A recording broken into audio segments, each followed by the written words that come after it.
It's not the battery, this sensor is loose. Wait, how did you even know that?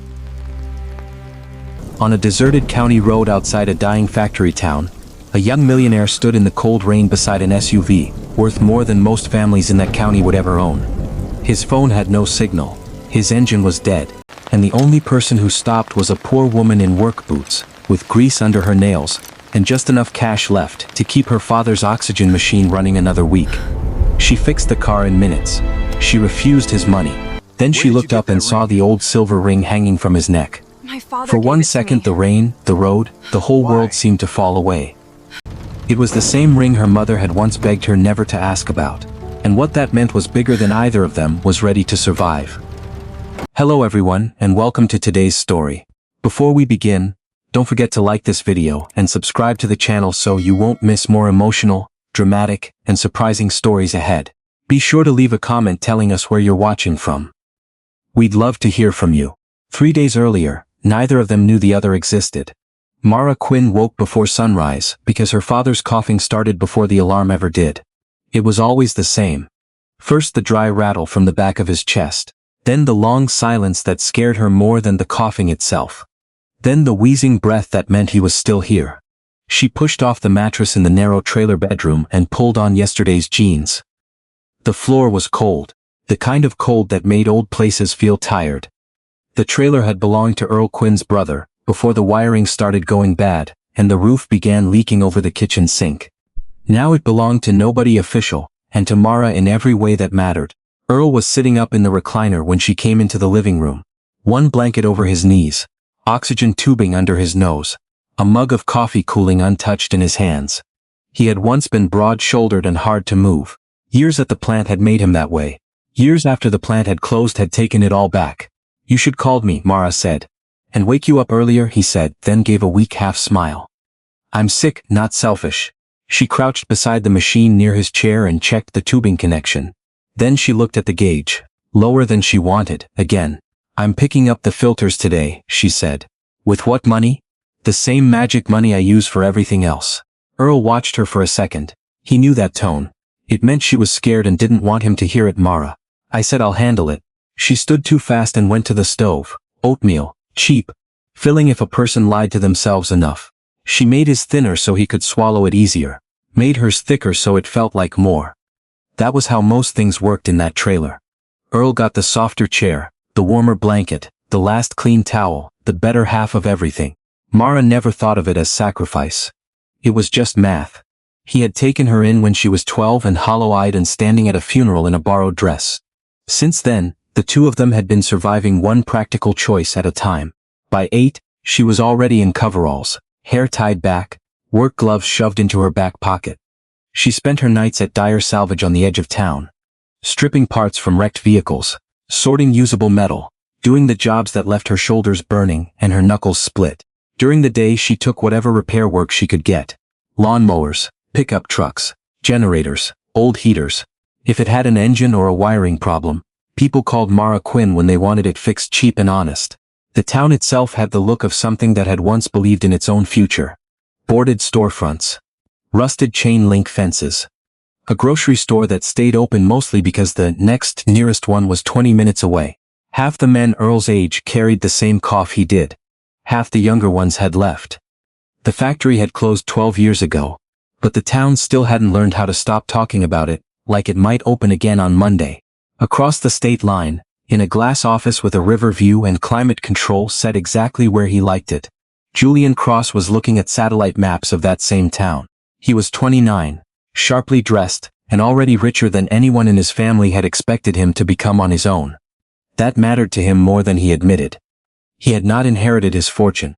He had built cross-lane logistics from a struggling regional freight platform into a fast-growing supply chain company that bigger firms were now trying to buy. He had made the kind of money that put his name in business magazines and made older men clap him on the shoulder, like success could be transferred through contact. But he still hated depending on other people's opinions. That was why he had decided to drive out himself. The old Whitmore Tool Works site sat just outside that factory town. 47 acres, rail access. Good highway reach. Enough empty industrial space to turn into a mid-sized parts and assembly plant if the numbers held. His staff had already done the models, labor costs, tax breaks, transportation. All of it looked promising. Still, Julian had learned early that spreadsheets lied in polite ways. Ground truth did not. So he skipped the public tour, skipped the press, skipped even telling his mother he was driving out there. Vivian Cross had opinions about everything, especially when it came to expansion, image risk, and what kind of town was worth attaching to the family name. Julian had gotten very good at hearing her voice in his head and doing what he thought was right anyway. The day he drove out, the sky had looked bad by noon. By 4, it had turned mean. Rain came in hard sheets across County Road 9, slamming against the windshield of his dark SUV. The heater was running. Soft jazz played through hidden speakers. The cabin still smelled faintly of leather and cedar. Julian loosened his tie and glanced at the map on the dash. 10 more minutes, maybe 15. Then the engine shuddered. He frowned. Took his foot off the gas. The dashboard flashed once, then again. A warning light blinked. The vehicle lost power so fast it felt unreal, like a body going weak without warning. He eased it toward the shoulder, jaw tightening as the engine gave one ugly grinding sound and died completely. No, he muttered, not here. He tried the ignition once. Nothing again, dead. Rain hammered the roof. He took out his phone and checked for signal. 1 bar, then none. He swore under his breath and hit redial on his assistant's number anyway. No connection. He stared through the windshield at the empty road ahead and the skeletal line of winter trees beyond it. He was not a man used to being stranded. When he stepped out into the rain, cold hit him immediately, soaking through his coat collar and shirt cuffs. He lifted the hood more out of instinct than knowledge. Steam breathed up from the engine bay.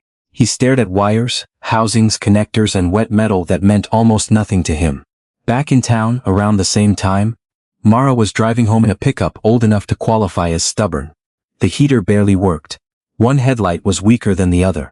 There was a milk crate on the passenger seat full of filters, bolts, and the used oxygen tubing she needed to replace once she got home. She had just enough cash left after buying Earl's supplies to put $10 in the tank, and pray it lasted until Friday. She saw the SUV before she saw the man. Luxury vehicle, black, clean lines, expensive as sin, hood up on the side of County Road 9 with hazard lights blinking in the rain. Then she saw him standing there, tall, soaked, angry in the controlled way rich men got angry when the world briefly forgot who they were. Her first thought was to keep driving. Men in expensive coats rarely brought good news to women like her. Best case, they underestimated her. Worst case, they talked to her like she was part of the mud. She drove another 20 yards before the image of the open hood pulled at the part of her that had spent half her life listening for broken sounds. She sighed once, hard, and pulled over. Julian turned when he heard the truck door slam. What he saw first was a woman in steel-toe boots and dark work clothes, walking through the rain like weather, had long ago lost the power to impress her. She was not young in the careless way he had expected. She looked to be in her 30s. Strong shoulders, tired eyes, hands that had actually worked for a living. She stopped a few feet away and looked past him to the engine. Not at him. Not first. You call somebody? She asked. No signal. She nodded once. Figures. For a moment Julian almost said he was fine, almost thanked her and sent her away on reflex alone. But then she stepped closer, leaned slightly under the raised hood, and the look on her face changed, focused, sharp. Not curious, competent. She asked. He blinked. You know what you're looking at? She gave him a look then, calm, flat, not rude, just unimpressed. Enough to know that standing here won't fix it. That should have irritated him. Instead, for some reason it didn't. He moved aside. Mara reached in carefully, ignoring the rain dripping off the hood and down her sleeves. She checked the harness near the sensor block, then traced a loose line with her fingers, then frowned. When did it start acting up? About 30 seconds before it died. Any warning? A flicker on the dash. She nodded again, mostly to herself. You hit that washout back there too fast? Julian hesitated. Probably. Thought so. There was no malice in it, just a diagnosis that included his driving habits. She tightened one connection, adjusted another, then wiped rain off her wrist with the back of her hand. After that she reached deeper, found the sensor housing, and pressed it into place until it caught with a firm click. Try it, she said. Julian stared at her for one beat, then got back into the SUV. He turned the key. The engine came alive at once. He sat there for half a second in stunned silence, listening to the smooth idle. Then he stepped back out into the rain and looked at her properly for the first time. You fixed it. It was a loose sensor and a bad connection, she said. Cold rain didn't help. That fast? It wasn't complicated. For a second, something shifted in him. Not guilt exactly, something closer to embarrassment. He had seen the truck she drove, her clothes, the frayed cuff at her wrist, the oil stains on her sleeve. He had placed her in a category before she said 5 words. And she had just solved in minutes what he had stood over uselessly. He reached into his wallet and pulled out a stack of bills. More than he usually carried. Take this. Mara looked at the money. Her face did not brighten. That told him something too. It's just a thank you, he said. She hesitated. He saw it, not because she wanted more, because she needed some. That made it worse somehow. Made the moment more honest than he wanted it to be. Then she shook her head.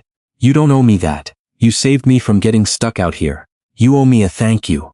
That's enough. Julian wasn't used to hearing that either. She turned slightly, as if the conversation was done, and that was when he saw her glance catch on something at his chest. His shirt had come open a little at the collar in the rain.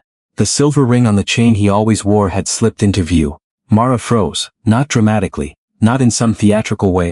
It was smaller than that, stranger, like something inside her had stepped back all at once. Julian noticed. What? Her eyes stayed on the ring. It was old, solid silver, worn around the edges.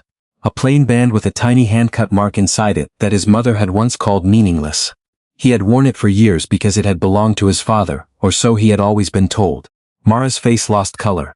Where did you get that? She asked. Julian touched the chain without thinking. It was my father's. She looked up at him then. Rain on her lashes. Grease still on her hands. Something unsettled and almost frightened moving behind her eyes. You okay? He asked. Mara stepped back once. Yeah, but she did not look okay. She nodded toward the SUV. Don't hit the next washout like you own the road. Then she turned and walked back to the truck before he could say anything else. Julian stood there watching her leave. Rain running down the back of his neck. The engine humming steadily behind him. By the time her taillights disappeared into the gray road, he realized he was still holding the money in his hand. Mara drove the rest of the way home in silence. She barely remembered pulling into the dirt lot outside the trailer. Barely remembered carrying in the filter box. Checking Earl's machine, heating canned soup, answering his tired questions with half-formed words. Her heart had not settled. Her mind had not settled. Everything in her felt pulled tight around one image. That ring. After Earl had fallen asleep in his chair, Mara stood alone in the small bedroom she had called hers since she was 12. She opened the closet, reached up to the top shelf, and brought down the old tin box that had belonged to her mother. It held the usual things. A yellowed photo, a handkerchief, 2 ticket stubs from some country fair she had never heard about, and wrapped in a piece of faded blue cloth at the very bottom, was the ring her mother had kept hidden her whole life. Mara unwrapped it with shaking fingers, silver-worn edges, same weight, same shape, and when she turned it toward the lamp and looked inside, her breath caught in her throat. The same tiny hand-cut mark was engraved there too. Mara did not sleep that night. She sat on the edge of her bed with the tin box open beside her, the ring in one hand, and her mother's old blue cloth in the other, listening to the trailer settle in the cold. Every few minutes she looked back down at the silver band as if it might change if she gave it enough time. It did not. Same weight, same worn edge, same tiny hand-cut mark inside. Not similar, not close, the same. By dawn her eyes felt raw. She put the ring back into the cloth, then took it out again. She had lived long enough to know that coincidences happened. The trouble was, this one did not feel like a coincidence. It felt like something her mother had spent years trying to bury. When Mara stepped into the living room, Earl was awake again. The oxygen machine hummed beside him. Gray light from the window made him look older than he had the night before. He glanced at her once and knew immediately that something was wrong. You look like you fought ghosts all night, he said. Maybe I did. He shifted in the recliner, careful of his breathing. That from the road? Mara stood still. How'd you know? Because that look means it ain't about money. If it were money, you'd already have a plan. That nearly made her smile, but not quite. She walked to the kitchen counter, set the kettle on, and braced both hands against the chipped laminate. I saw something last night. Earl waited. A ring. He said nothing. It was on a chain around his neck. Mara swallowed. The man on the road, the rich one. Still Earl said nothing. That was when she turned and really looked at him. His face had gone quiet in a way she knew too well. Too careful, too blank. You know something, she said. No. That wasn't a question. He rubbed one hand slowly over his jaw. Mara, a lot of old jewelry looks the same. This one didn't. She crossed the room, picked up the wrapped cloth from the table and held it out to him. There's a mark inside. Same on both rings. Same cut. Same place. He did not reach for it. That frightened her more than if he had. Earl. He looked up then, tired and guarded. Your mama had reasons for leaving certain doors closed. There it is, Mara said quietly. That line again. He exhaled through his nose. Maybe some doors ought to stay closed. Her chest tightened. She had heard versions of that sentence her whole life. Her mother had said it softer. Earl said it like a warning. But it always meant the same thing. Don't ask, don't push, don't go looking. This morning, for the first time, Mara felt anger underneath the fear. You both did this, she said. You both kept telling me there was nothing worth knowing. Mara, no. If it was nothing, you wouldn't look like that right now. Earl's shoulders slumped a little. Not in surrender, in age, in exhaustion. I'm not saying there's nothing. I'm saying some truths cost more than people think. And lies don't? That landed. He looked away first. Mara turned back to the stove before she said something cruel. She made oatmeal though neither of them wanted it.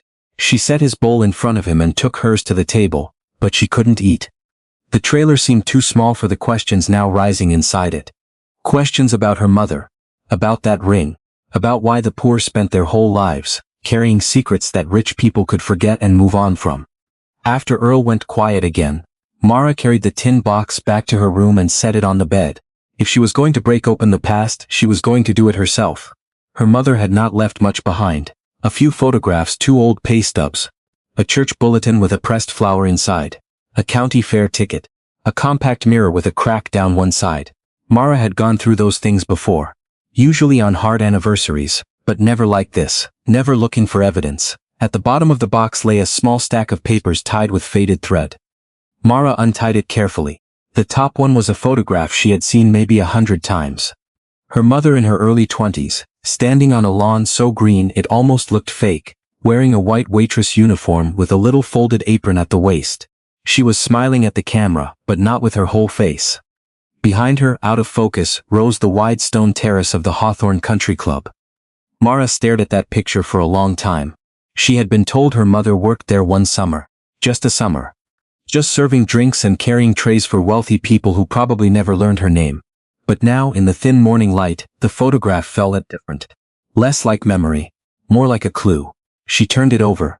On the back in her mother's handwriting were 4 words, last good month I had.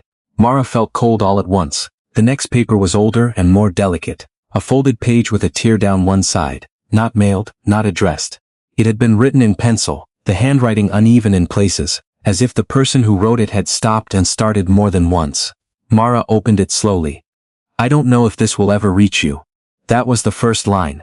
Her throat tightened. She sat down on the bed and kept reading. I did what they said because I thought I had no choice. I thought if I kept quiet long enough maybe one of them would do what they promised. They said he would be safe. They said he would have a life I could not give. But they lied about what it would cost me to live after. Mara stopped. Her eyes dropped lower, heart pounding so hard she could hear it. I still have one child here with me, and every day I thank God for that. But every day I wake up knowing there is another one. Somewhere I am not allowed to touch, not allowed to name, not allowed to fight for without losing the only child I have left. Mara's fingers tightened on the paper. The letter did not name a man. It did not name a family. It did not name a child.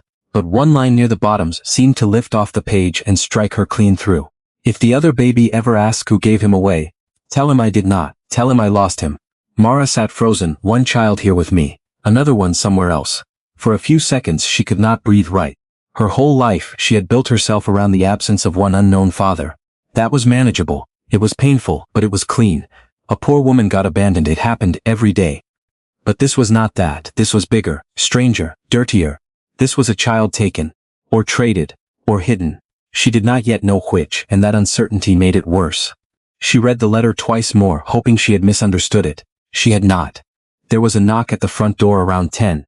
Mara wiped her face fast, folded the letter, and shoved it back into the stack before Earl could call out. It was Lorna Beckett from 2 trailers down, holding a pan of biscuits wrapped in a dish towel, and a face full of neighborhood concern. Heard Earl was having a rough morning, she said. Brought these over before my shift. Mara thanked her and tried to stand normal, tried to sound normal. But Lorna was one of those women who survived by noticing everything. You look pale, Lorna said. Didn't sleep. That man trouble or money trouble? Mara almost asked how everybody in town always knew when something had happened. Then she remembered. In places like this, people learned to read each other because sometimes that was the only safety net they had. Neither, Mara said. Lorna gave her a long look. Those are usually the same thing. After she left, Mara stood in the doorway with the biscuits growing cold in her hands and thought about the line in the letter again. The other baby. A child did not disappear by accident. Not in a hospital. Not with paperwork. Somebody had arranged something. Somebody with money maybe. Somebody with a lawyer. Somebody who could turn a terrified young woman into a silent one. By noon, Julian Cross had stopped pretending the woman from the road had left his mind. He sat in the back corner of a private conference room in Columbus, half listening to a site acquisition briefing while his assistant, Rachel, walked the team through projected logistics costs on a screen. Rail access, highway routes, labor curves, tax incentives. Usually that kind of meeting sharpened him. Usually he liked the clean certainty of numbers. Today his attention kept breaking on something ridiculous. Grease-stained hands, a flat voice, the expression on Mara Quinn's face when she saw the ring. He checked his phone under the table. Nothing new from the county assessor, nothing from his field contact, nothing useful at all. By the time the meeting ended, he was irritated with himself. He was not a man who chased mysteries because a woman on the side of the road had looked startled. He was a man who built systems, bought land, solved problems.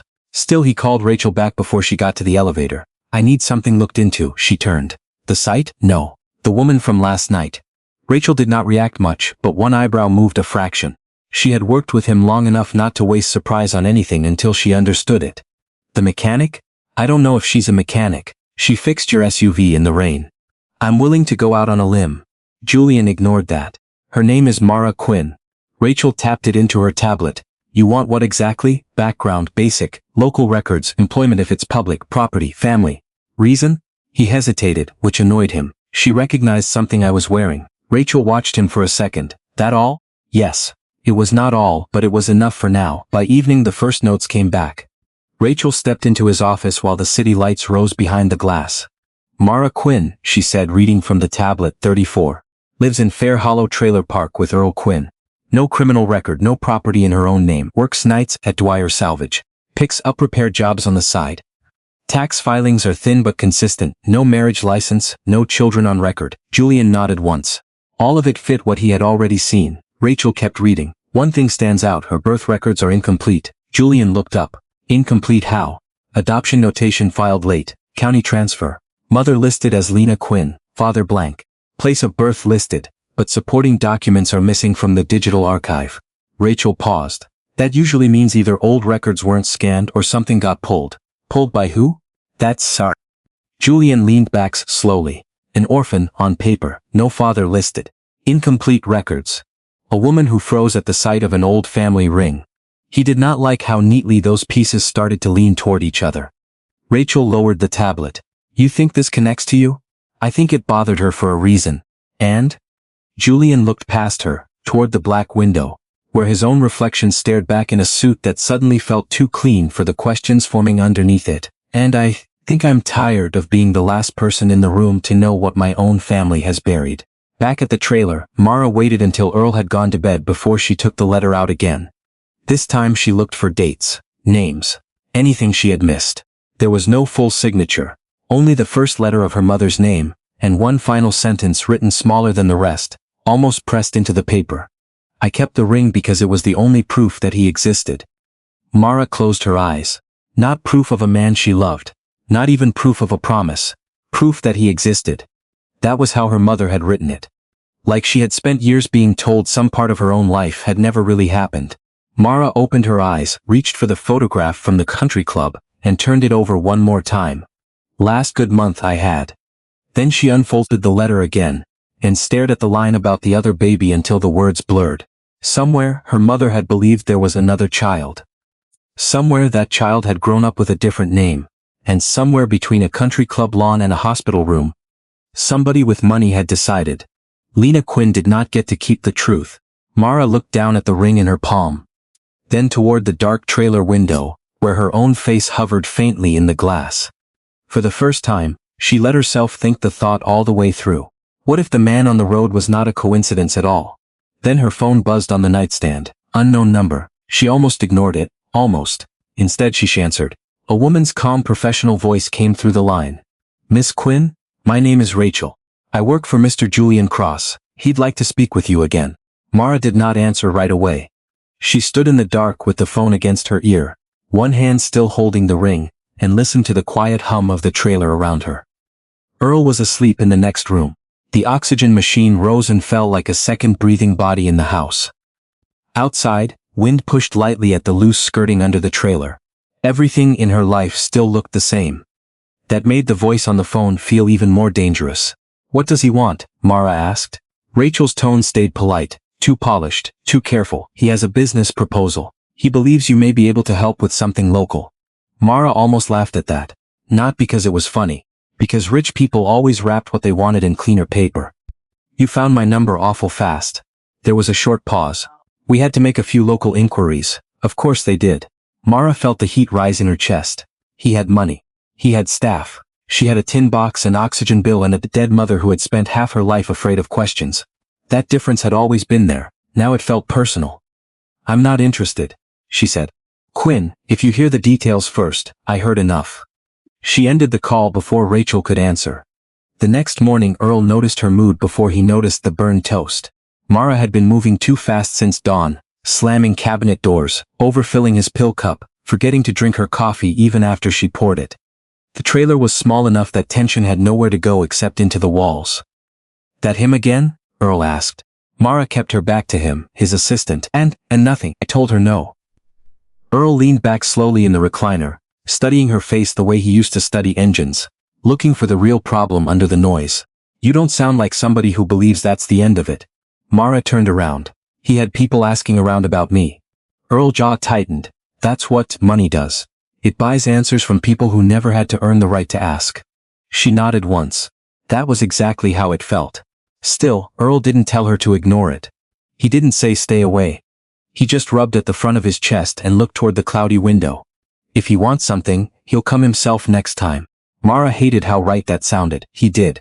Julian came just after noon in the same black SUV, cleaner now, running smooth, as if the road itself had apologized for inconveniencing him the first time.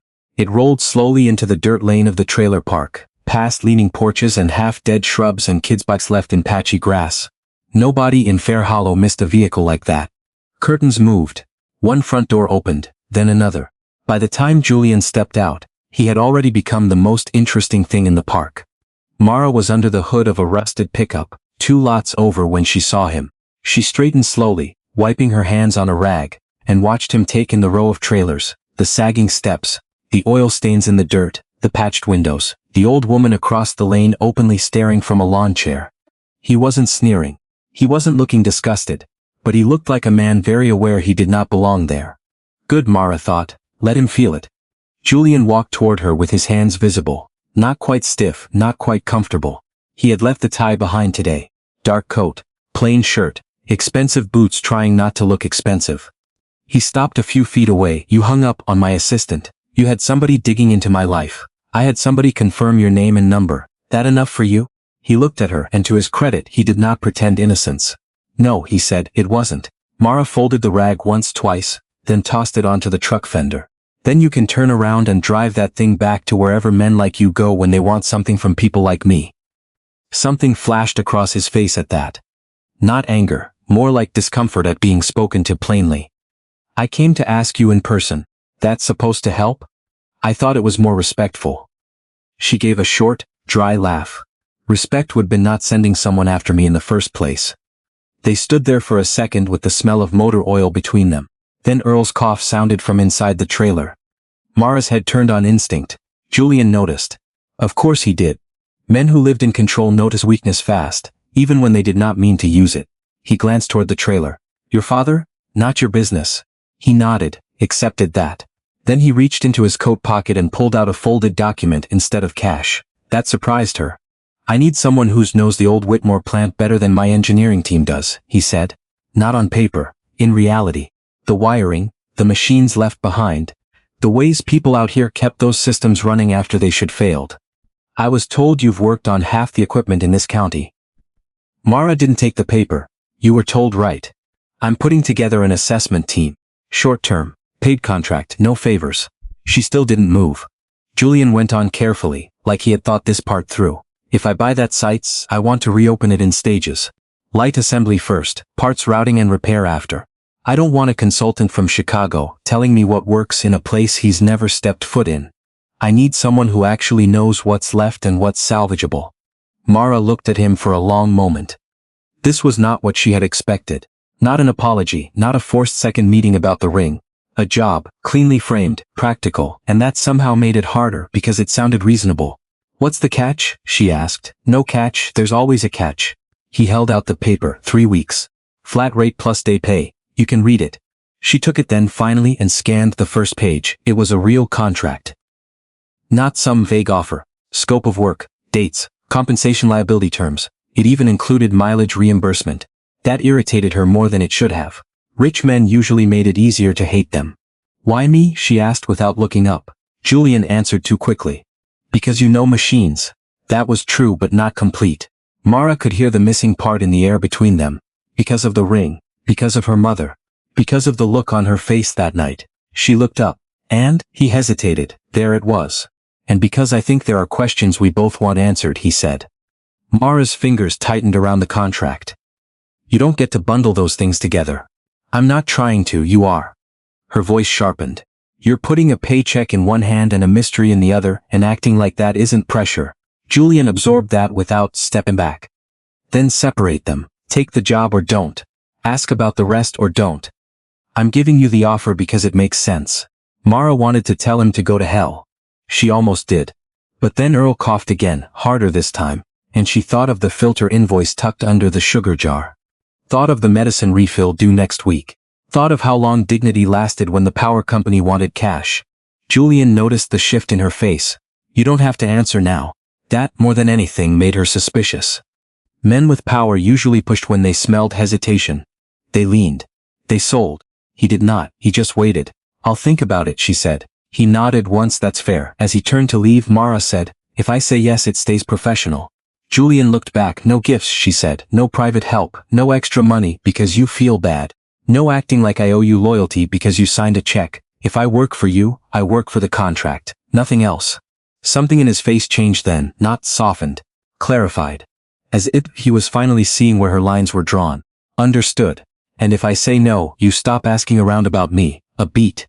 Understood, he said again. That evening Mara sat at the small kitchen table with the contract spread out in front of her, and Earl across from her with a blanket around his shoulders. Rain tapped softly against the trailer roof. The overhead light flickered once, then steadied. She had read the document 4 times already. The pay was more than she would make in a month at the salvage yard if the hours held. Earl listened without interrupting while she read the details aloud. When she finished, he said nothing for a while. Then he asked, you trust him? No. Do you trust the paper? More than I trust him. That got a small grin out of Earl, followed by a cough he hated letting her hear. He waited for it to pass. Then maybe trust the paper. Mara looked down. You think I should take it? I think medicine costs money. I think your back is gonna break if you keep doing night shifts and side jobs forever.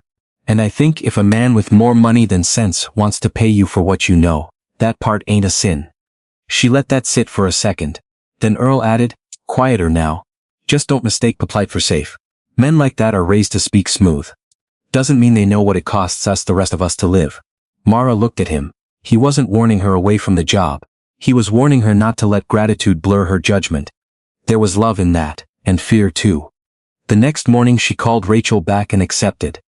By the time she arrived at Cross Industrial's regional office 2 days later, she already regretted it. The building sat on the far edge of Columbus. All glass and stone and security doors that opened with silent precision. The parking lot looked like a place where nothing broke down, unless it was planned in advance. Mara parked her truck between 2 polished sedans and felt half the city staring at the rust around her wheel wells. Inside, the lobby smelled faintly of lemon polish and expensive coffee. Floors you could see your face in. Reception desk curved like sculpture. Men in pressed shirts moved quickly without looking at anyone below their eyeline. Mara signed in with grease still faintly trapped in the lines of her knuckles no matter how hard she had scrubbed. Rachel met her in the lobby. Neat suit. Calm face. Efficient smile. She was younger than Mara expected and kinder too, though it was the kind of kindness office people wore like part of the uniform. Miss Quinn, she said. Thank you for coming. Mara gave a short nod. I said I would. Rachel led her toward the elevators. Mr. Cross is waiting upstairs with the site team. As the elevator rose, Mara caught her own reflection in the polished metal wall.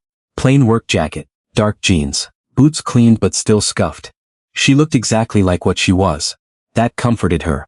Better that than dressing up for people who would still decide she didn't belong. When the elevator doors opened, Julian was already there near a conference table. Sleeves rolled, maps spread out, speaking to 3 engineers and a project manager. He looked up the moment she stepped in. Not surprised, ready. One of the engineers glanced at Mara, then at Rachel, then at Julian. That was enough. Mara knew that look. What's she doing here? Julian ignored it. Mara, thanks for coming. Don't thank me yet. A faint breath of amusement touched his face. Fair. The team gathered around the table. Plans, old facility maps, structural reports. The discussion moved fast at first, technical dry.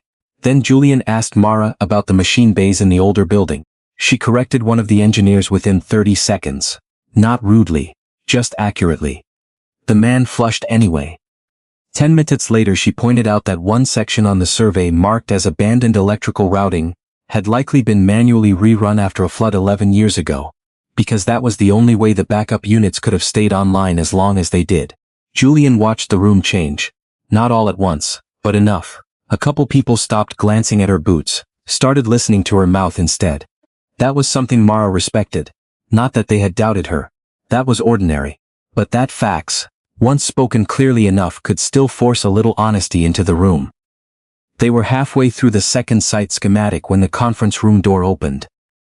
Mara turned without thinking.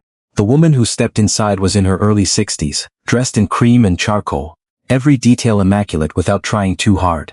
Her posture did half the talking before she ever spoke. Money, authority. Generations of never having to ask twice. Mara had seen women like that only from a distance when she was little. At the country club in old pictures. At charity galas on the news. Women who looked like the room had been arranged around them years before they arrived. Julian straightened. Mother. Vivian Cross's eyes moved to him first, then to the table, then to Mara, and stopped.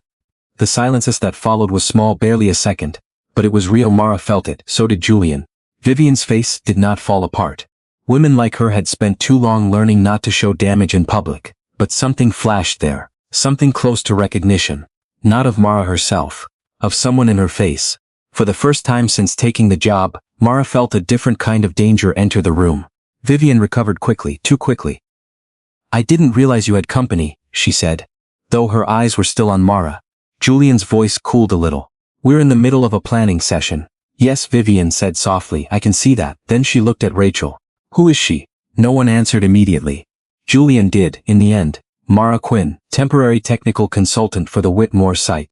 Vivian kept looking at Mara as if she had not heard the rest, as if the name itself had struck somewhere old and buried, and when she finally smiled, it was perfect. Too perfect, I see, she said. How interesting.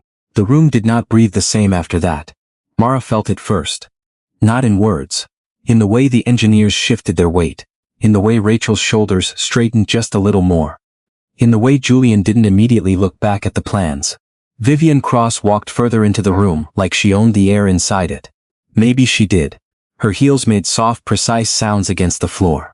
She stopped near the table, close enough to see the spread of blueprints. But her attention never fully left Mara. You've moved quickly on this project, Vivian said to Julian, her voice calm, controlled. I wasn't aware we were bringing in outside consultants. There was nothing openly rude in the sentence. But the space around outside carried weight. Julian didn't flinch. We need local insight. Mara has experience with the original systems. Vivian's gaze flicked to the documents, then back to Mara. Is that so? Mara met her eyes. She didn't nod, didn't explain. She had spent too many years in rooms where explaining herself only made things worse. Let them decide what they wanted. She would decide how she stood. One of the engineers cleared his throat, trying to bring the focus back. We were just discussing the lower assembly wing, Mom. The electrical routing looks inconsistent. Mara cut in without raising her voice. Because it was rerouted after the flood. Half the original conduits are dead. The rest were patched in sections, not replaced. The engineer looked at her, then at the map again. He hesitated. That's not in the report. It wouldn't be, Mara said. It wasn't official work. Silence again. Vivian watched that exchange carefully, not annoyed, not impressed. Measuring. Julian spoke next, calm but firm. That's why she's here. Vivian's lips curved slightly. Not quite a smile. I see. But the way she said it made it clear she saw more than anyone else in that room. The meeting continued, but something had shifted. The engineers asked Mara more questions now. Not warmly, but directly. She answered each one the same way she always did. Short, clear, no wasted words. She pointed out which machines were worth saving, which ones would cost more to repair than replace, and which systems had been kept alive, through tricks no manual would ever mention. Julian listened closely. That part mattered more than anything else. He didn't interrupt, didn't correct. He just watched how she worked, how she thought, how she didn't soften her answers even when she knew it might irritate people above her. Vivian stayed longer than she needed to. At one point, while the others argued over budget projections, she stepped closer to Mara, just enough that their conversation would not carry across the table. "You've worked in this town long?" she asked quietly. "All my life. And your family?" Mara didn't hesitate. Small. Vivian nodded once, as if that confirmed something only she could see. It must be difficult. Staying in a place with so little opportunity. There it was again, that smooth, polished tone that made concern sound like distance. Mara shrugged. "Depends what you're looking for." Vivian's eyes held hers a second longer than necessary. "And what are you looking for, Miss Quinn?" Mara thought about the letter in the tin box. The line about the other child. The ring. "Answers," she said. For the first time Vivian's expression shifted. Not much, just a fraction. But it was enough. Then she stepped back and turned to Julian like the moment had never happened. "We'll speak later," she said, and walked out of the room without waiting for a response. The door closed softly behind her. The meeting ended not long after that. As the others filed out carrying laptops and folders, Mara stayed behind to gather her things. She didn't rush. She never rushed when she didn't trust the room she was in. Julian waited until they were alone. "That went better than expected," he said. "For who?" He gave a small breath that might have been a laugh. "Fair point." Mara slid the contract copy into her jacket. "Your team doesn't like me. They'll get over it. Or they won't."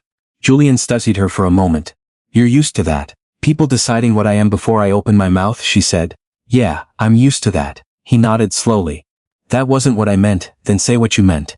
He hesitated again, not because he didn't have an answer, because he was choosing which one to give. "I meant you don't need them to like you to do your job." Mara considered that, then gave a short nod. "That's true." They stood in silence for a second. Then Julian said, "My mother, I don't care about your mother." That stopped him. Mara continued, her voice steady. "I care about why she looked at me like she already knew something she wasn't saying." Julian didn't answer right away. Because he had seen it too. That look, that moment of recognition. And he didn't have a clean explanation for it.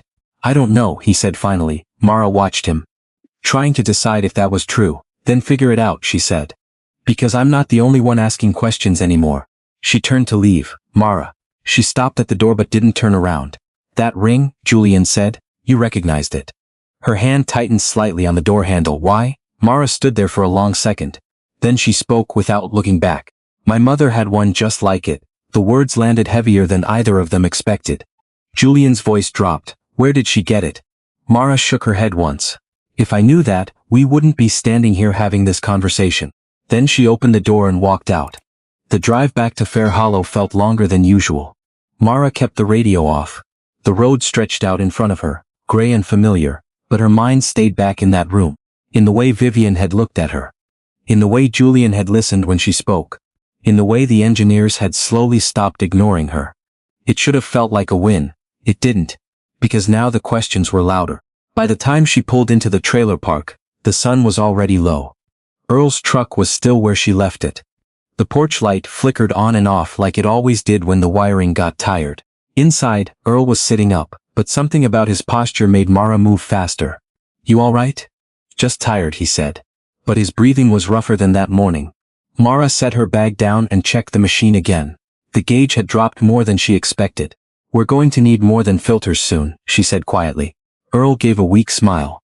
Always one step ahead of the bill. She didn't smile back. That night after Earl finally fell asleep, Mara went back to the bedroom and pulled out the tin box again.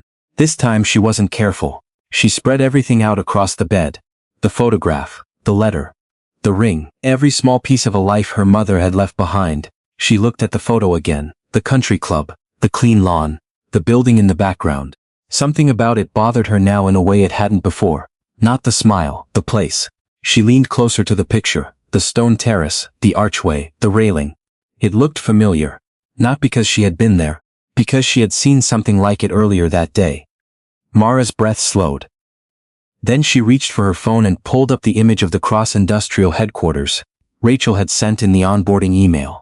It wasn't the same building, but in the background of one of the photos there it was, a similar terrace. Same stone pattern, same style of arch. Mara sat back slowly. That wasn't coincidence, that meant one thing. Her mother hadn't just worked near people like the Cross family.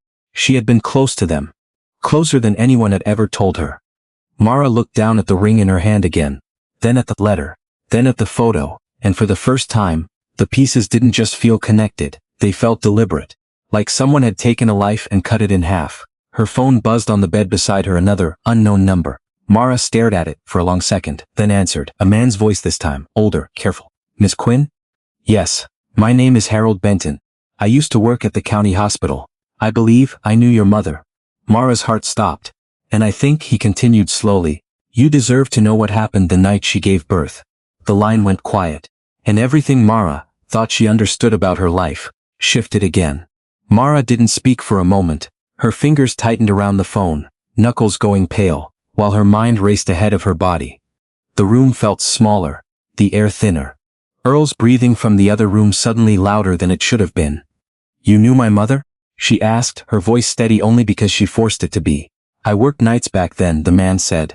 County hospital, I wasn't a doctor. Orderly, I moved patients. I saw things people didn't always notice. Mara swallowed. And you're calling me now, why? A pause. Because I saw your name come up, he said. Not directly, but enough, and because I've been carrying something for a long time I shouldn't have kept to myself. That did not sound like a man chasing attention. It sounded like someone tired. What do you remember? Mara asked. Another pause, longer this time. I remember your mother being admitted late, he said slowly. She was already in labor, no insurance, no paperwork ready. That part wasn't unusual. Happens more than people like to admit. Mara closed her eyes for a second. But then, he continued, someone else showed up. Not family, a man in a suit, expensive. Out of place for that hospital. He didn't check in, didn't sign anything. But he spoke to the head nurse. And after that things changed. Mara's chest tightened. Changed how? They moved her, Benton said. Out of the shared ward. Into a private room we didn't usually use unless someone was paying. Suddenly there were instructions. Who could go in? Who couldn't? I was told to keep my distance. That was unusual. Did you see him again, the man? No, Benton said. But I saw someone else. Who? A woman, he said. Older. Well-dressed. She didn't belong there either. Mara felt something cold slide through her. What did she do? She stayed, he said. Not in the room the whole time, but close. Watching. Like she was waiting for something.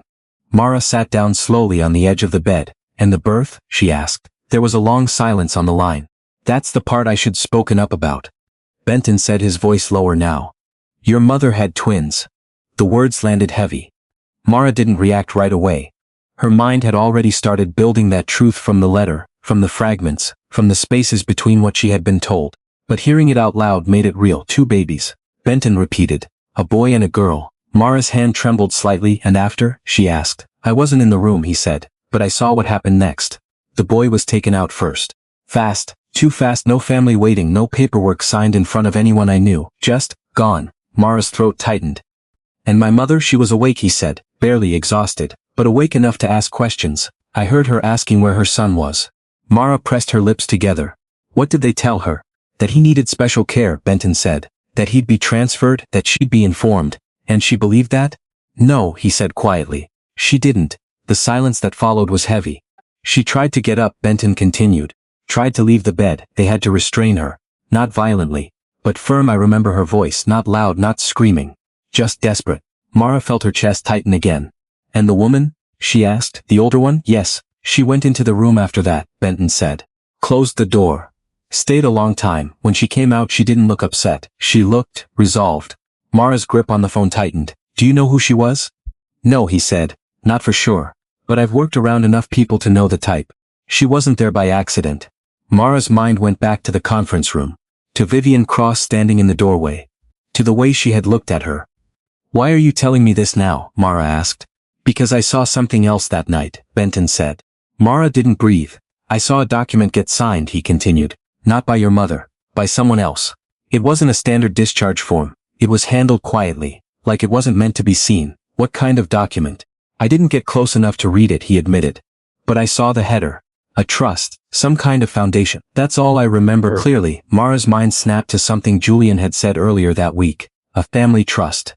Old money. Structured deals that moved quietly. You're sure about the twins? She asked again, even though she already knew the answer. I'm sure, Benton said. And I'm sure your mother never agreed to give either of them up. Mara closed her eyes. For years she had lived with a simple truth. Her mother had been poor, alone, left behind. That was something she could understand. Something she could survive. But this was different. This was something taken. Why didn't you say anything back then? She asked. Benton let out a slow breath. Because I needed the job. Because I didn't think anyone would listen. Because people like that. He paused, choosing his words. They don't lose those kinds of arrangements. Mara didn't argue with that. Because she had seen enough already to know it was true. Thank you, she said quietly.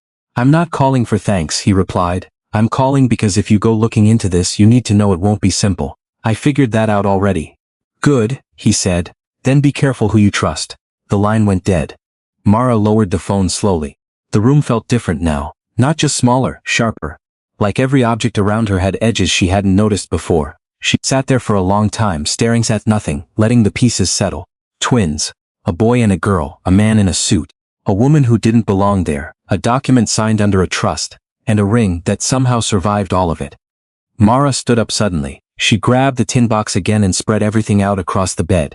The letter, the photo, the ring. Then she reached for her phone again. This time she dialed Julian. He answered on the third ring. Mara, I need to see you, she said. There was a pause. Not long. But enough now? He asked. Yes, where? Mara looked around her small room. At the peeling paint, the cracked mirror. The life she had built from whatever she could hold on to. Not your office, she said. Somewhere neutral. Another pause. All right, Julian said. There's a diner off Route 8. Halfway between the city and your town. I'll be there in 30. I'll be there. She hung up before he could say anything else. The drive felt different this time. Not heavy. Not slow. Focused, like she wasn't chasing answers anymore. She was closing in on them. When Mara pulled into the diner parking lot, Julian was already there. He stood outside his car this time. No coat, just a shirt rolled at the sleeves. Like he knew this wasn't going to be a casual conversation. Mara stepped out of her truck and walked straight toward him. No hesitation, no small talk. You said you wanted answers, Julian said. I have something, she replied. He watched her closely. So do I. That stopped her. What do you mean? Julian took a breath. I had my assistant dig into your mother's records, he said. The hospital, the time frame. There's almost nothing left in the system. Almost? There's one thing, he said. A payment record. Mara's heart tightened. Who paid? She asked. Julian held her gaze. It wasn't a person, he said. It was a fund. What fund? He hesitated. For the first time since she met him, he looked unsure. An old private trust, he said finally. Managed by my family. Mara felt the ground shift under her feet. What kind of trust? She asked, her voice lower now. Julian didn't look away. The kind, he said slowly, that handles things people don't want on record. Silence fell between them. Not empty, heavy, real. Mara looked at him, really looked at him this time, at the man who had stood in the rain, at the man who had offered her a job, at the man whose ring matched the one in her hand. And for the first time she didn't see a stranger. She saw a possibility she wasn't ready to face. Julian, she said quietly, what if this isn't just your family's secret? He didn't answer. Because deep down he already knew where this was going. And he wasn't sure he was ready to hear it out loud. The diner was nearly empty. A waitress wiped down the counter at the far end. A couple sat in a booth near the window, speaking low, not paying attention to anyone else. Outside, the sky had turned that flat gray that made everything feel suspended. Like the day hadn't decided what it wanted to become. Mara and Julian sat across from each other in a booth near the back. Neither of them touched the menus. What do you mean it's not just my family's secret? Julian asked finally. Mara leaned forward, elbows on the table, hands clasped tight enough to turn her knuckles pale. I got a call last night. Julian didn't interrupt. A man named Harold Benton. He worked at the county hospital when my mother gave birth. Julian's posture changed slightly, more focused, more still. He said she had twins, Mara continued, a boy and a girl. The words landed between them, heavy, undeniable. Julian didn't react right away. His face didn't shift much. But something behind his eyes tightened. Not shock, not disbelief. Mara saw it. You already thought that, she said quietly. Julian exhaled slowly. I had a theory, say it. He looked down at his hands for a moment, then back at her. I had my assistant look deeper into the trust records, he said. Not just payments. Adoption filings, private transfers. Things that don't show up in public systems unless you know where to look. Mara didn't move. There's a file, he said, sealed. But not completely invisible. It lines up with the same time your mother was in the hospital. Her heart started to pound. What does it say? Julian hesitated. And that hesitation told her everything. Julian, she said, her voice sharper now, don't clean this up, just say it. He held her gaze. It says a male infant was placed under private guardianship, he said. Transferred through a legal intermediary tied to the Cross family trust. Mara felt the air leave her lungs. And that infant, she said slowly, where did he end up? Julian didn't look away. In my family. Silence, not the kind that fades, the kind that locks in. Mara sat back slightly, her body reacting before her mind caught up. She stared at him, searching his face for something that would make this less real. Less immediate. There was nothing. No, she said under her breath. Julian didn't argue. No, she repeated louder now. That doesn't mean. It doesn't prove anything yet, he said quickly. Not on its own. But you think it does? Another silence. Julian leaned forward, his voice lower now. I think the timelines match. I think the circumstances match. And I think the fact that your mother kept that ring, and I've had the other one my whole life, is not something I can explain away anymore. Mara's hands dropped to the table. She looked down at them. At the grease still faintly embedded in the lines of her skin. At the life she had built piece by piece, without answers, without help. Then she looked back at him. You're telling me, she said slowly, that the boy taken from my mother that night, could be you. Julian didn't answer.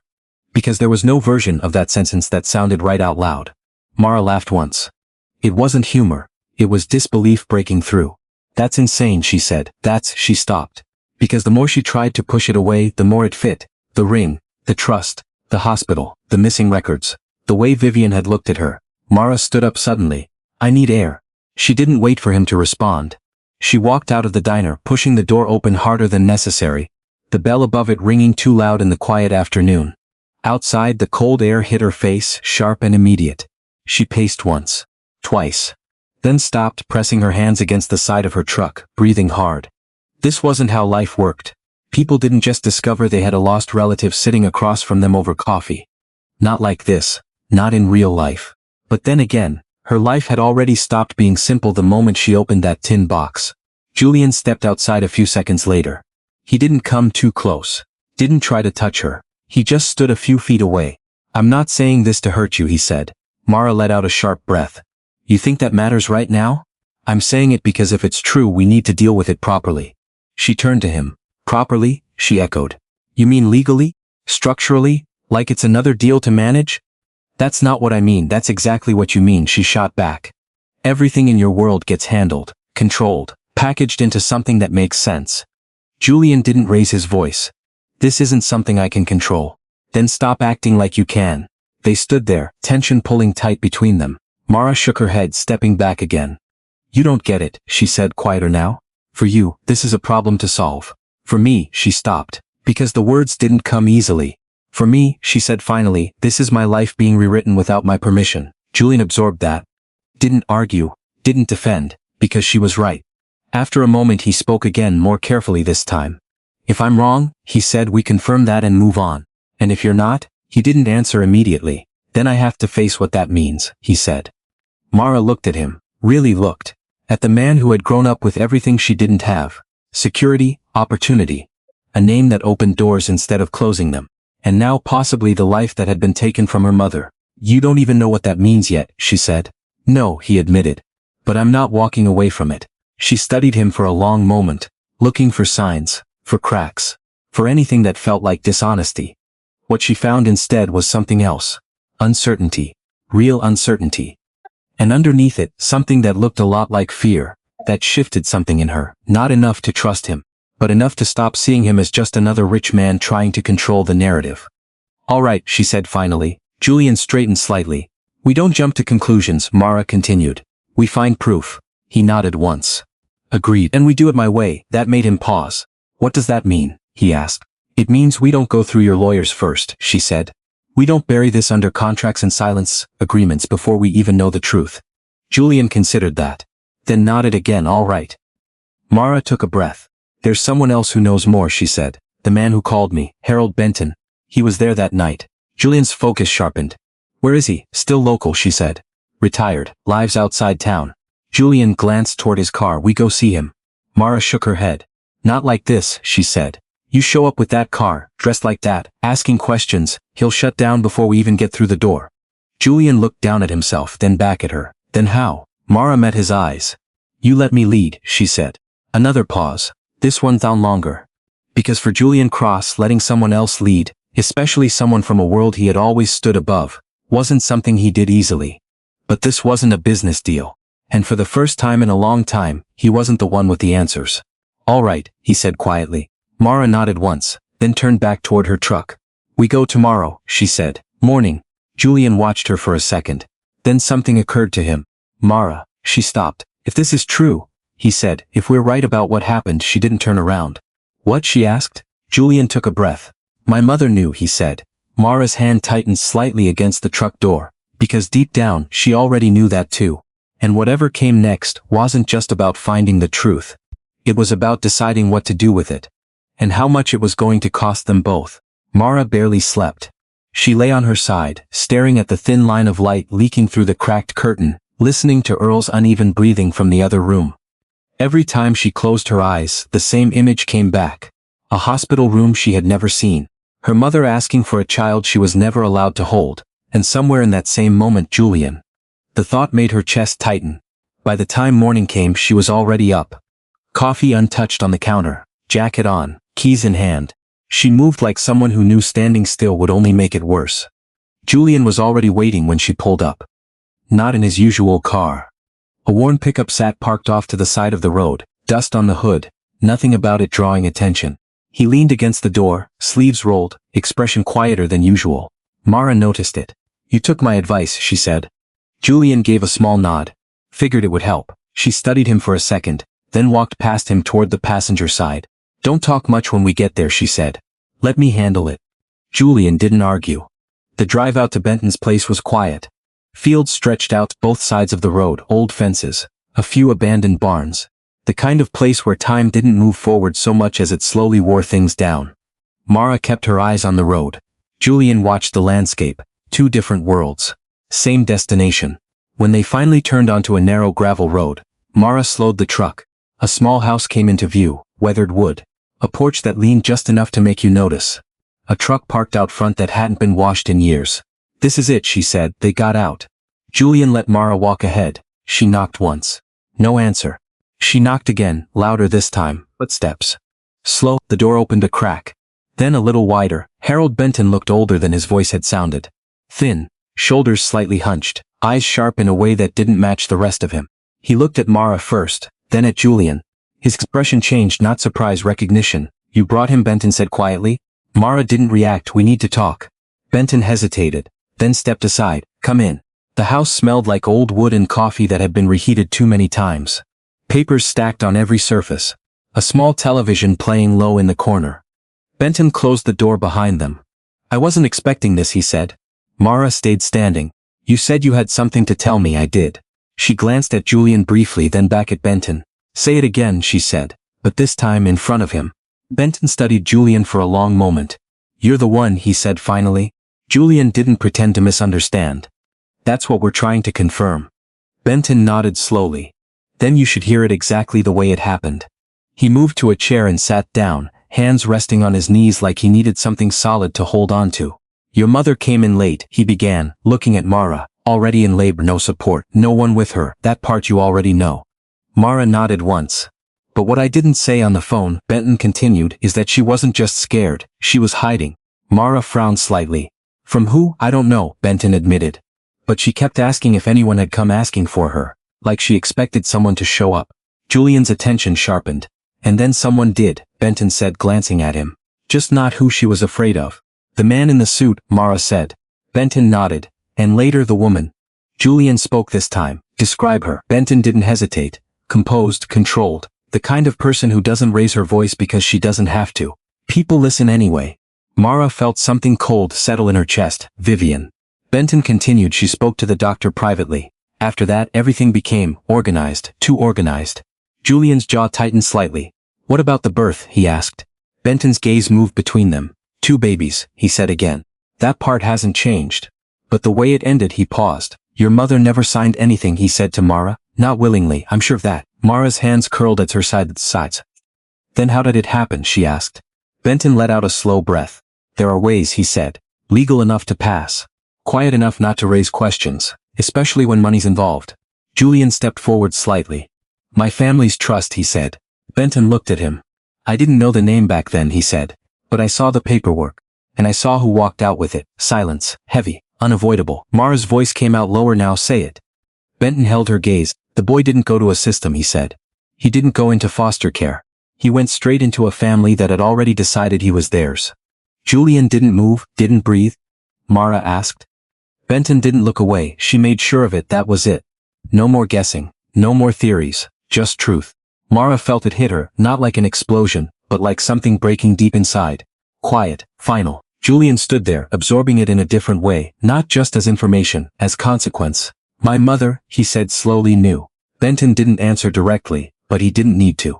Mara turned away for a second, pressing her hand against her forehead. For years, she had imagined her mother as someone who lost something. Now she saw it clearly. Her mother hadn't lost anything. It had been taken. And someone had stood there and allowed it. Julian's voice came quieter now. Why didn't anyone stop it? Benton gave a tired, almost bitter smile. Because people like me don't stop people like them, he said. Not without losing everything. That landed hard. Mara lowered her hand. Her voice when it came was steadier than she felt. What about records? She asked. Proof. Something that can't. Beat back slightly. I kept copies, he said. That made both of them freeze. What? Julian said. Not official copies, Benton clarified. Just enough. Dates. Notes I wasn't supposed to keep. Mara stepped forward. Where are they? Benton looked toward a cabinet in the corner of the room. Locked up, he said. Been there for years. Julian's pulse picked up. This could prove everything, he said. Benton shook his head slowly. It could start something, he said. Proving it. That's another fight. Mara didn't care about the difference. Show us. Benton hesitated. For the first time since they arrived, he looked uncertain. You need to understand, he said. Once you open that, there's no putting it back. Mara met his eyes. It was never put back, she said quietly. Not for my mother. That was enough.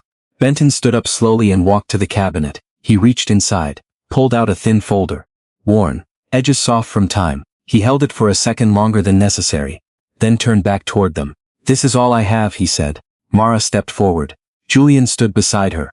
Benton handed it over, and in that moment everything changed. Because whatever was inside that folder was no longer just a secret. It was evidence. And once evidence existed, the truth didn't stay buried. No matter how powerful the people were who tried to keep it that way. Mara didn't open the folder right away. She held it in both hands, feeling the weight of something that didn't look like much. Just paper, just ink. But her chest tightened like it was something alive.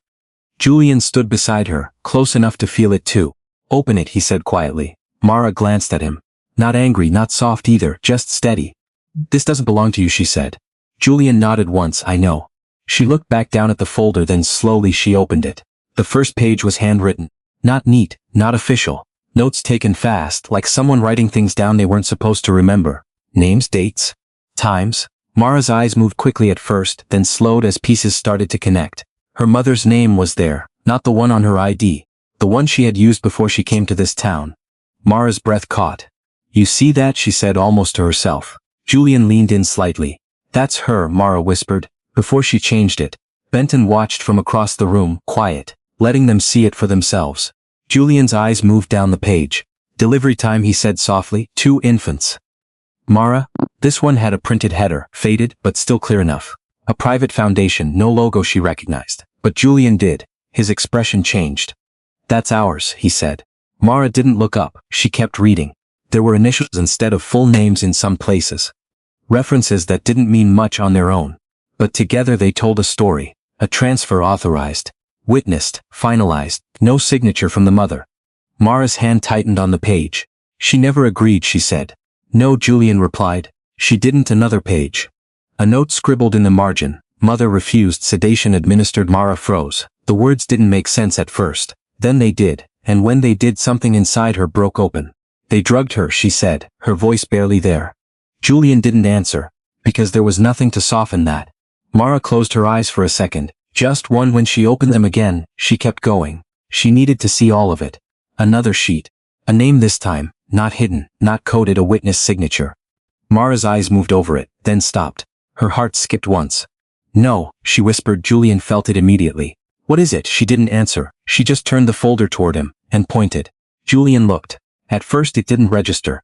Then it did. The name sat there in clean, careful handwriting. Vivian Cross. The room went silent, not just quiet, heavy. Like something had settled into place that could never be moved again. Julian stared at it longer than he should. Like, if he looked hard enough, it might change. It didn't. That's not, he started. But the sentence didn't finish. Because it was. Mara watched him. Not with anger. Not yet. Just with a kind of clarity that hadn't been there before. She didn't just know, Mara said. Julian swallowed. She signed it. Benton shifted slightly in his chair. I told you, he said quietly. The woman made sure it happened. Julian didn't look at him. He couldn't. His entire world had just shifted under his feet. Not in theory, not in probability, in fact. My mother, she said slowly, like the words themselves didn't belong to him anymore, was there. Mara closed the folder, carefully, like it deserved more respect than the people who created it. For her, Mara said, her voice steadier now, this wasn't an accident. Julian finally looked at her. No, she continued. This was a decision. The truth sat between them, sharp, unavoidable. Mara took a step back. Her mind wasn't racing anymore. It had gone quiet. The kind of quiet that came after something irreversible. She lost him, Mara said. Not because she couldn't keep him, but because someone else decided she didn't deserve to. Julian's chest tightened. And that someone, she added, raised you. He didn't argue. He couldn't. Because it was all there, on paper. Signed, witnessed, real. Benton spoke again, softer this time. I kept that because I knew one day it would matter, he said. I just didn't know who it would matter to. Mara nodded slightly. It matters now. She looked at Julian again. This time there was something different in her eyes. Not distance, not rejection, something harder. Truth. What are you going to do? She asked. Julian didn't answer right away. Because for the first time in his life, he didn't have a plan. He had always been the one who fixed things, built things, controlled outcomes. But this wasn't a system. It was a past. And it wasn't his to rewrite. I don't know, he admitted. Mara held his gaze. That's honest, she said, at least. He let out a slow breath. What do you want to do? He asked. Mara looked down at the folder, then back at him. I want her name back, she said. Julian frowned slightly. Your mother's? Yes, that can be arranged, he said automatically. Mara shook her head. Not like that, she said. Not quietly, not behind closed doors. Julian understood what she meant. You want it public. I want it true, she corrected. That landed differently. Julian nodded slowly. That means everything comes out, he said. The hospital, the trust, my family. Mara didn't hesitate. Then it comes out. Benton shifted again. You understand what that does? He asked. To people like them? Mara looked at him. I'm not doing this to destroy anyone, she said. I'm doing it because it already destroyed her. Silence followed, the kind that didn't need anything added to it. Julian ran a hand through his hair. This won't stay small, he said. If this goes public, it hits everything. My company, investors, the project here. Mara met his eyes. So does silence, she said. That stopped him. Because she wasn't wrong. Silence had already done its damage, for decades. Julian looked at the folder again, at the name, at the signature, at the truth he couldn't ignore anymore. My mother won't let this happen, he said. Mara's expression didn't change. She already made sure it happened once. That hit harder than anything else. Julian exhaled slowly, then nodded. Then we don't go to her first, he said. Mara tilted her head slightly. What are you saying? I'm saying we take this somewhere it can't be buried, he replied. Mara watched him closely. Looking for hesitation, for calculation. There was still some of that. But there was something else now too, real responsibility. Where? She asked. Julian met her eyes. Public record, he said. Not media first. Something that forces documentation. Mara thought about it, then nodded once. Good. Benton let out a quiet breath. You're really doing this, he said. Mara closed the folder again. Yes, she said. Julian stood beside her. Not ahead. Not behind. Just there. Yes, he echoed. And in that moment, the truth stopped being something they were discovering. It became something they were about to face, together. And somewhere far from that quiet house, someone else was about to feel the first crack in a story they had spent years keeping buried. Because secrets didn't stay hidden forever. Not when someone finally chose not to look away. The news didn't break all at once. It started small, a request filed at the county clerk's office, a petition to reopen sealed medical records, tied to a decades-old private guardianship case. No headlines, no noise. Just paperwork moving through a system that most people never noticed. But systems like that didn't stay quiet for long. By the second day, someone inside the office made a call they shouldn't have made. By the third, a legal department in the city had flagged the names involved. By the fourth, it reached the one person Mara and Julian both knew would respond before anyone else. Vivian Cross. Mara was at the hospital when the call came. Earl had taken a turn overnight. His breathing had worsened. The doctor had used careful words, but Mara heard what they meant. Time wasn't something they could count on anymore. She sat beside his bed holding his hand, feeling how much lighter it had become. The man who raised her had never asked for anything in return. Not even the truth. Now that truth was catching up. Her phone buzzed in her jacket pocket. She didn't want to answer it, but something told her she had to. She stepped out into the hallway before picking up. "Mara Quinn," she said. A pause. Then a voice she had only heard once before but recognized immediately. Controlled, precise ice. "Miss Quinn," Vivian said. "We need to talk." Mara leaned against the wall. "No," she replied. Another pause, not surprised, not offended, just calculating. "I'm not asking," Vivian said. Mara let out a quiet breath. "That's the problem," she said. "You never did."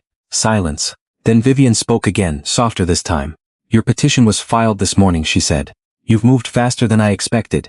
Mara's grip tightened slightly around the phone. "You've been watching," she said. "I've been informed," Vivian corrected. "There's a difference." Mara didn't argue. "Where?" Vivian asked. Mara looked through the glass window into Earl's room. At the man who had chosen her when no one else did. "At the hospital," she said.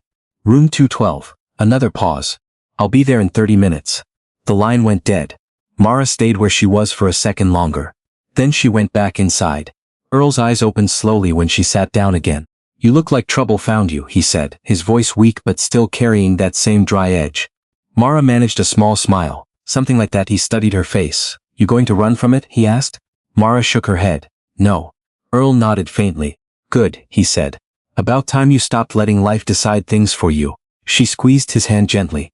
"I learned from you," she said. He let out a soft breath that might have been a laugh. "Then you learned late," he murmured. A knock came at the door. Not loud, not hesitant either. Mara turned. Vivian Cross stood in the doorway. Everything about her looked the same as before. Perfectly composed, immaculate, like the world still bent in ways that made sense around her. But something was different. Not on the surface. Deeper. Like she knew something was already slipping. "I didn't expect to meet like this," Vivian said, stepping inside.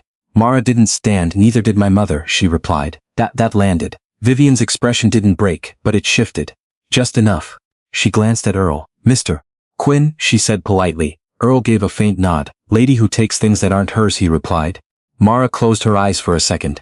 Vivian didn't react. "I'd prefer to speak privately," she said. "No," Mara said immediately. Vivian's gaze returned to her. "This concerns sensitive matters," she said. "It concerns my life," Mara replied. "You don't get to control where that conversation happens." Silence. Then Vivian nodded once. "Very well." She moved closer, stopping at the foot of the bed. "You found documentation," she said. Mara didn't answer. "You've identified a connection between my family and your mother," Vivian continued. Mara looked at her directly. "Say it right," she said. Vivian held her gaze. "For what happened at the hospital," she said. "That's better." Another silence. Then Vivian took a slow breath. "I won't deny that my family was involved," she said. Mara's chest tightened. "But I will clarify something," Vivian added. "The situation was more complex than you're choosing to see." Mara almost laughed. "Complex?" she echoed. "You took a child from a woman who didn't consent." Vivian didn't flinch. "We ensured that child had stability," she said. Earl let out a rough sound from the bed. "Stability," he repeated. "That's what you call it." Vivian ignored him. "You need to understand the context," she said to Mara. "Your mother was not in a position to raise 2 children. She had no support, no resources." Mara stood up now. "And that gave you the right?" she asked. "It gave us the responsibility to act," Vivian replied. The calm in her voice made it worse. Mara stepped closer. "You didn't act," she said. "You decided." Vivian's eyes hardened slightly. "I made a choice I believed was best for everyone involved." "For everyone?" Mara said. "Or for your family?" Silence. That was answer enough. Mara shook her head. "You don't even hear it," she said. "You still think you were helping." Vivian didn't deny it. "Because I was," she said. Earl coughed, a harsh sound that cut through the room. Mara glanced back at him, then forward again. You don't get to rewrite what you did, she said. Vivian's voice dropped slightly. And you don't understand what it cost, she replied. That caught Mara off guard. For the first time, there was something else in Vivian's tone, not guilt, but something close to it. I lived with that decision, Vivian said. Every day. Mara stared at her. And did you ever once think about what it cost her? She asked. Vivian didn't answer, because she had. But thinking about something wasn't the same as fixing it. The room went quiet again. Then Vivian spoke. This doesn't have to become public, she said. Mara's jaw tightened. There are ways to resolve this privately, financially, legally. Your father's care can be covered indefinitely. You can have security, stability. Mara didn't react right away. She let the words sit. Let them reveal exactly what they were. A transaction. Earl's voice came weak but clear. Don't you dare, he said. Mara looked at him. I won't, she said softly. Then she turned back to Vivian. You're still doing it, she said. Vivian frowned slightly. Doing what? Trying to fix it with money, Mara replied. This isn't about money, Vivian said. It always was, Mara shot back. Another silence, then Mara stepped back. I filed that petition because I want the truth on record, she said. Not hidden, not negotiated. Vivian studied her. You're underestimating what this will do, she said. Mara shook her head. No, she said. I think you've been underestimating it for 30 years. That hit. For the first time, Vivian didn't have an immediate response. Mara's voice softened slightly. I'm not trying to destroy you, she said. But I'm not protecting you either. Vivian's eyes held hers. And Julian, she asked, you think this won't destroy him? Mara hesitated, just for a second, because that part wasn't simple, but she didn't back down. He deserves to know where he came from, she said. Vivian's expression changed, something sharper now. He has everything, she said. A life, a future, and it's built on this, Mara replied. Silence again. Then Vivian straightened slightly. If you go forward with this, she said, there will be consequences. Mara met her gaze. There already were. The words settled between them. Final. Vivian didn't argue. She just looked at Mara for a long moment. Then she turned and walked toward the door. Before leaving, she paused. Without turning back. You're not prepared for what comes next, she said. Mara didn't move. Neither were you, she replied. Vivian left. The room felt different after she was gone. Not lighter, but clearer. Earl exhaled slowly. You did good, he said. Mara sat back down beside him. Her hands were steady now. Her voice too. This isn't over, she said. Earl gave a faint smile. It never is, he replied. Mara looked toward the door. Then down at her phone, a message had come in. From Julian. I just got called into an emergency board meeting. They know something's coming. Mara stared at the screen. Then typed back. So do we. She put the phone down. And for the first time since this started, she wasn't reacting anymore. She was choosing. And whatever came next was going to hit both of their worlds at the same time. Hard. Earl survived the worst of it, but he never came back the same. The doctors said the crisis had passed. They used words like stable and manageable. Mara learned quickly that those words could still mean loss. He tired faster now. Spoke less. Slept in the chair by the window with the oxygen line resting against his cheek, and the television turned low, as if he wanted company without noise. One evening, just after sunset, Mara found him awake and watching her instead of the dark outside. You still mad at me? He asked. She was sitting at the kitchen table with a stack of course packets for the certification program. Julian's new community training fund had helped reopen at the county college. She looked up slowly. You really want me to answer that? Earl gave a weak smile. No, but I figured I ought to ask before I run out of chances. Mara set the papers down. The room was quiet except for the machine beside him. I was mad, she said. Still am some days. He nodded once, accepting that like a man who knew he had earned it. But I know why you did it, she added. You thought silence was protection. It was the only kind I knew how to give. His voice thinned at the edges. Didn't make it right. Mara stood and moved closer. She crouched beside the chair the way she had 1,000 times before. Only now the man in it seemed smaller than the man who had raised her. You chose me, she said, when nobody had to. That matters too. Tears did not come to Earl easily. Even then, they barely showed, just a shine in old eyes and the kind of swallow that hurt to watch. I'm sorry, he said. For every year I let you think you weren't allowed to know who you were. Mara took his hand. I know. It wasn't full forgiveness. Not yet, but it was something quieter and maybe stronger. The kind that grows after anger has had its say. A week later, she met Julian at the storage unit on the north side of town. The one she had rented, after clearing out what remained of Lena's things from the old shed behind the trailer. They had fallen into a routine neither of them had planned and neither had named. Thursday evenings, 2 hours, boxes, dust, not healing, exactly, just work. Sometimes that was the only honest way to begin. Julian was already there when she arrived, sleeves rolled, standing beside a folding table with 3 open cartons and a legal pad. He looked less like the man from the road now, less polished, less certain of where to place his hands, but also more real. "What did you find?" he asked. Mara held up the envelope. "This came in the last bundle from the lawyer. He said it was tucked behind the backing of a frame." Julian's expression changed before he even took it. Not fear, readiness, the hard kind. They stood side by side under the weak overhead light while Mara unfolded the paper. The handwriting was Lena's. They both knew it immediately.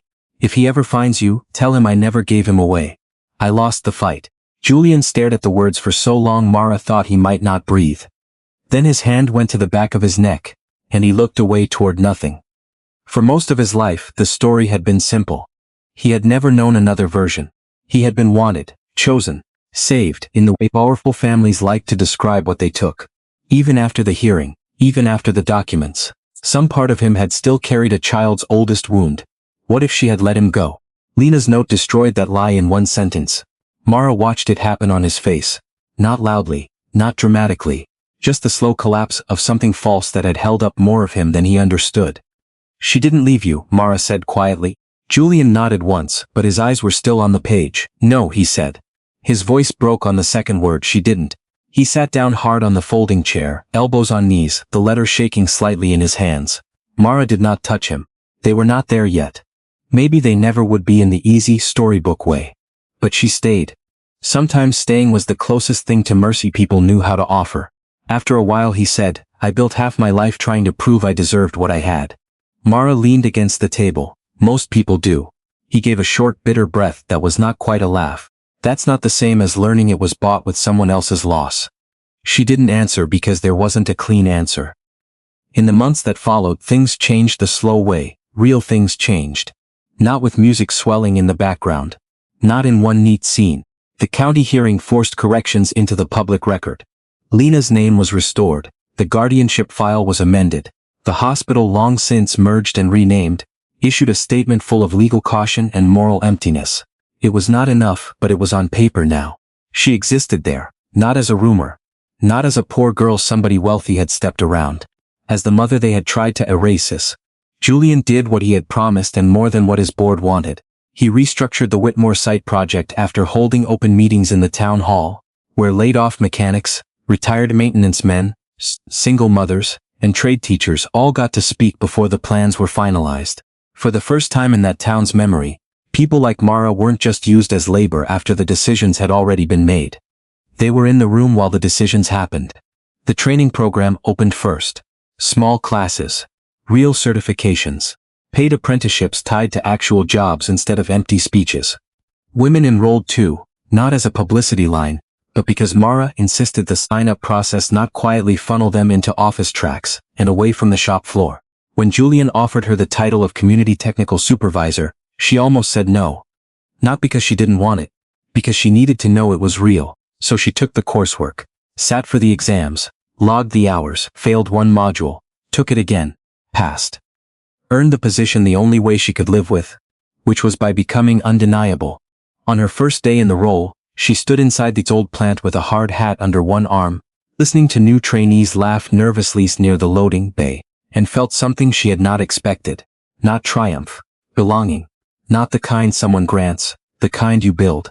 Julian came by later that afternoon with coffee from the diner off Route 8.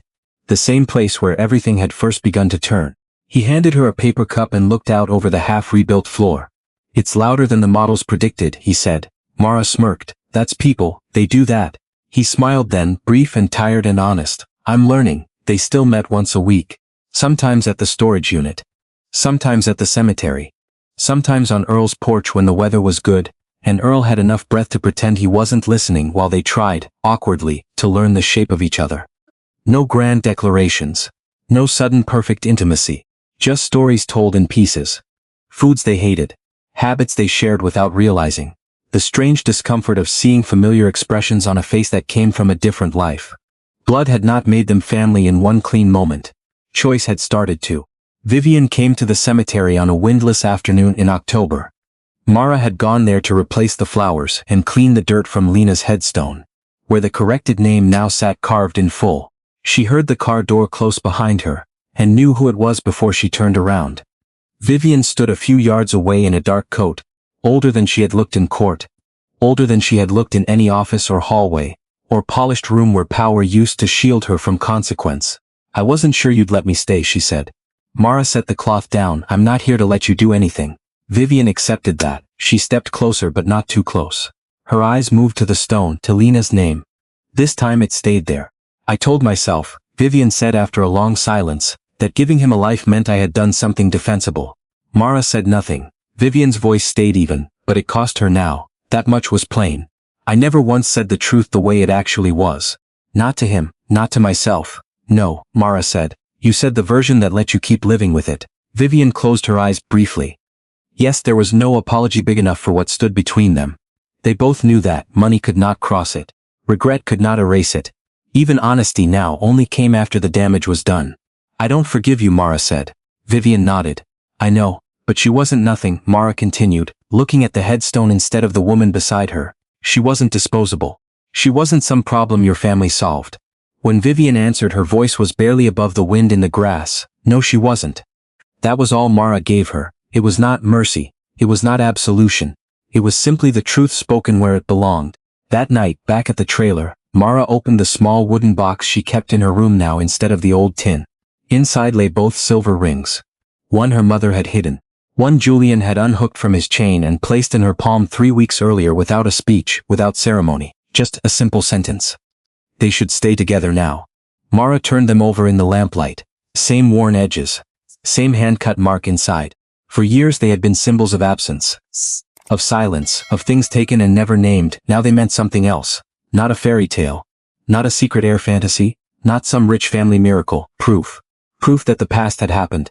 Proof that it had not stayed buried. Proof that a poor woman the world had treated as disposable had lived, loved, fought, and been wronged. And that her truth had outlasted the people who tried to erase it. Mara closed her fingers around both rings and looked toward the window, where the lights from the road beyond the trailer glowed soft through the dark. Money had built walls. Power had hidden records. Silence had stretched for decades. But none of it had been stronger than the simple human need to be named correctly in the end.